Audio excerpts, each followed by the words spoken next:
Complainant was justified in filing such a complaint. Complainant was justified in approaching the governor seeking sanction anta helidare.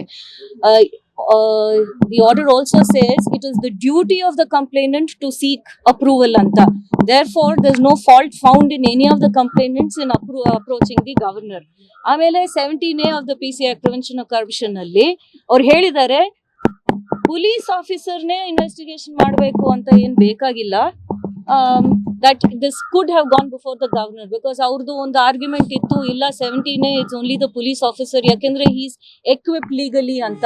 That has also been negated. ಆಮೇಲೆ governor to act with the aid of the council of ministers ಅಂತ ಹೇಳ್ತಿದ್ರಲ್ಲ, ಅದ್ರ ಬಗ್ಗೆನೂ ಅವರು ತೀರ್ಮಾನ ಅಲ್ಲಿ ಏನ್ ಹೇಳ್ತಾರೆ ಅಂತಂದ್ರೆ, in exceptional cases the governor can take an independent decision, and what is most important ಈ judgment ಅಲ್ಲಿ ಏನಂತಂದ್ರೆ, in this case it projects one such exception ಅಂತ the judgment says. ಹಂಗಾದ್ರೆ ಈ ಕೇಸ್ ಅಲ್ಲಿ ಇದು ಎಕ್ಸೆಪ್ಷನಲ್ ಸರ್ಕಮ್ಸ್ಟಾನ್ಸಸ್ ಅಲ್ಲಿ ಈ ಕೇಸಲ್ಲಿ ಕೌನ್ಸಿಲ್ ಆಫ್ ಮಿನಿಸ್ಟರ್ಸ್ ಏನ್ ಹೇಳಿದ್ದಾರೆ ಅವ್ರ ಮಾತು ತಗೋಬೇಕು ಅಂತ ಏನು ಅವಶ್ಯಕತೆ ಇಲ್ಲ. He can take an independent decision ಅಂತ ಹೇಳಿದ್ದಾರೆ. And the independent decision that he took, the Honorable High Court has held that there can be no fault is found with the independent decision that was taken anta. Innondu a file, internal file was produced before the court. The Honorable High Court has gone through in detail about the file and the contents of the file. ಅವ್ರು ಏನ್ ಹೇಳ್ತಾರೆ, ಕಾರಣ ಎಲ್ಲ ಇದೆ file ಅಲ್ಲಿ. ಆ ಕಾರಣ ಈಗ ನಾವು ಕಾನ್ಸ್ಟಿಟ್ಯೂಷನಲ್ ಕೋರ್ಟ್ ಮುಂದೆ ಫಾರ್ ದ ಫಸ್ಟ್ ಟೈಮ್ ಅದನ್ನ ತಗೊಂಡ್ ಬರೋದು ಬೇಕಾಗಿರಲ್ಲ.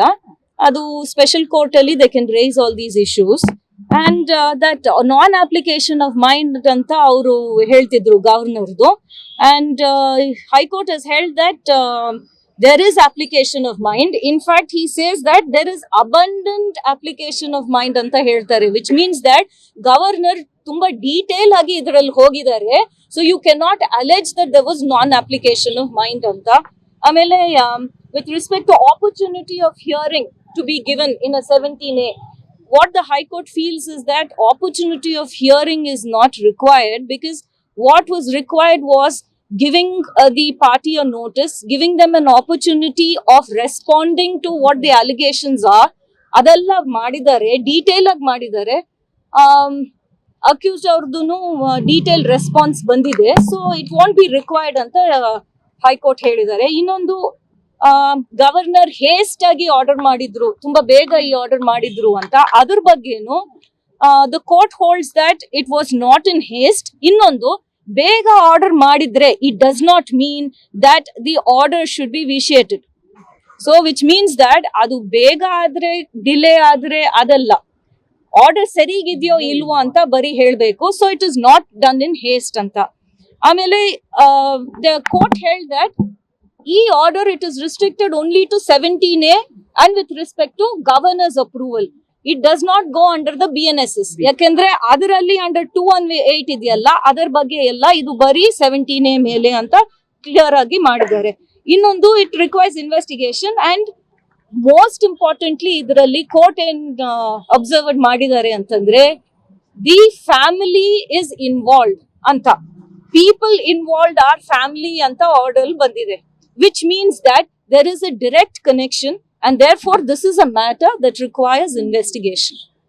Madam, argue ಮಾಡೋ ಟೈಮ್ ಅಲ್ಲಿ ಒಂದು ಮೆನ್ಷನ್ ಮಾಡ್ತೀರಾ, ಸಿಎಂ ಅಧಿಕಾರ ದುರುಪಯೋಗ ಮಾಡ್ಕೊಂಡಿದ್ದಾರೆ, ವೈಫ್ IT ರಿಟರ್ನ್ಸ್ ಮಾಡೋದಿಲ್ಲ, ಡೈರೆಕ್ಟ್ಲಿ ಇನ್ವಾಲ್ವ್ಮೆಂಟ್ ಏನಿದೆ ಅದು ಆದಾಯ, ಈಗ ಆದಾಯ ತೆರಿಗೆ ಸಿಎಂ ವೈಫ್ ಕಟ್ಟೋದಿಲ್ಲ, ಹಾಗಾಗಿ ಡೈರೆಕ್ಟ್ ಇನ್ವಾಲ್ವ್ಮೆಂಟ್ ಸಿಎಂ ಇದಾರೆ ಇದರಲ್ಲಿ. ಇಲ್ಲ I think you got that wrong.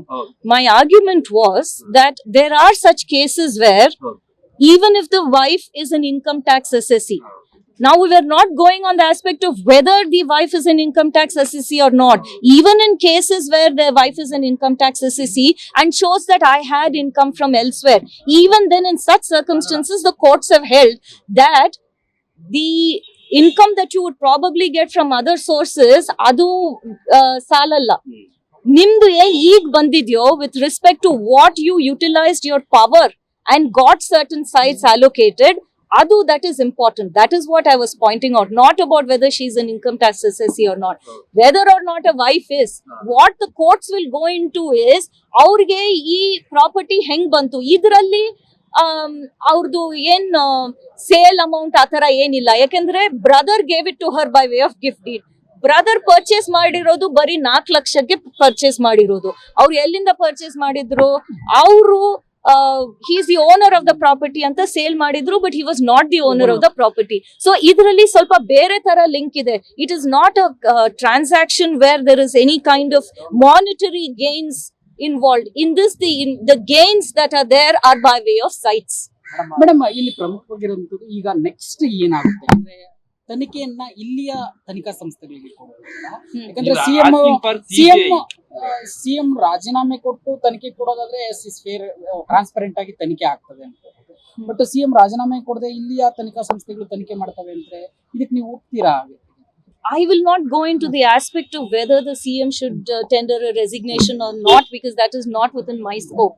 ನಾವೇನ್ ಹೇಳ್ತೀವಿ ಅಂತಂದ್ರೆ, ಇನ್ವೆಸ್ಟಿಗೇಷನ್ ಈಗ ನಡಿಬೇಕು, ಸ್ಪೆಷಲ್ ಜಡ್ಜ್ ಆರ್ಡರ್ ಮಾಡ್ತಾರಾ ಇಲ್ವಾ ಅಂತ ನೋಡ್ಬೇಕು. ಅದಾದ್ಮೇಲೆ it is a political decision. So on that I will not give an opinion.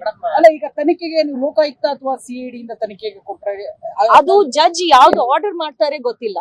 ಆ ಇನ್ವೆಸ್ಟಿಗೇಷನ್ ಅಥಾರಿಟಿ ಸರಿಗ್ ಮಾಡ್ತಾರೋ ಇಲ್ವೋ ಅದು ನೋಡ್ಬೇಕು. ನೀವು ಪರ್ಟಿಕ್ಯುಲರ್ ಆಗಿ ಸೀಕಿಂಗ್ ಮಾಡ್ತೀರಾ ಅಂದ್ರೆ ಇಂತ investigation? We haven't gone into that aspect as yet. Yakendre, if it is a fair inquiry that is being conducted, there would be no requirement of seeking CBI probe as such. So I think it is too premature to state that. Thank